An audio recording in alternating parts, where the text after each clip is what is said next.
Župan občine Lenart Janez Kramberger je naštel pomembnejše projekte njegovega sedanjega mandata. Gre za investicije, katere so zelo pomembne za našo občino.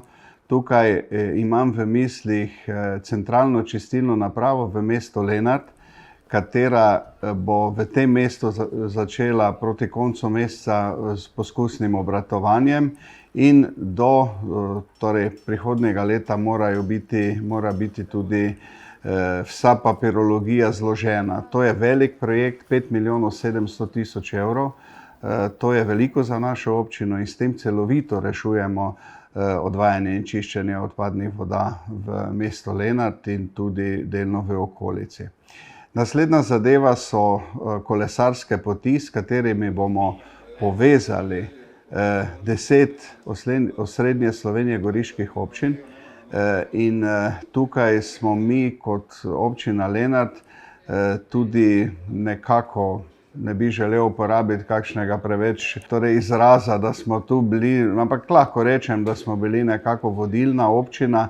Namreč imamo sprejeto celostno prometno strategijo in na osnovi tega dokumenta smo se lahko skupaj prijavili tudi z ostalimi sosednjimi občinami in v prihodnjem letu bo tudi zagotovljenih, izgrajenih, mislim, da 85 kilometrov kolesarskih poti povezani v sosednje občine. Janez Kramberger, župan občine Lenart, nam je povedal, čemu se je odločil za ponovno kandidaturo na lokalnih volitvah. Prvi razlog je, da želim te projekte zaključiti in v tem trenutku smo, kot rečeno, tudi dobra ekipa. Pričakujem, da bodo tudi svetniki izvoljeni tako kooperativni, kot so bili v vseh mandatih do sedaj.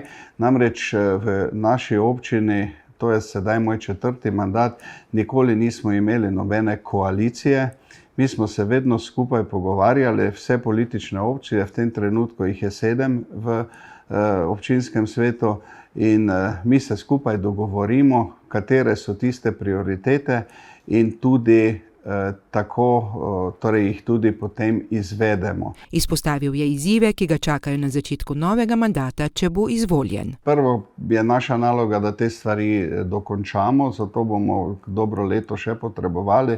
V tem času pa že nastajajo tudi ideje in novi projekti, kako bi v naši občini tudi s povezovanjem osrednjih slovenskih goric zagotavljali, bi rekel, stvari, s katerimi bi naredili korak naprej v turizmu.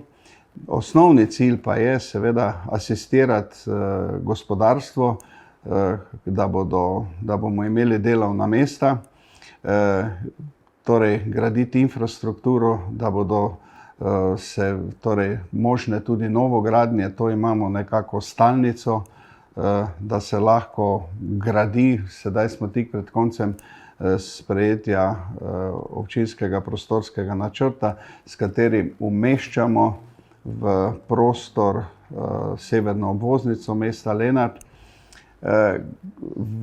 Velika želja naše občine in meščanov in občanov pa je, da bi imeli kopališče v Lenartu.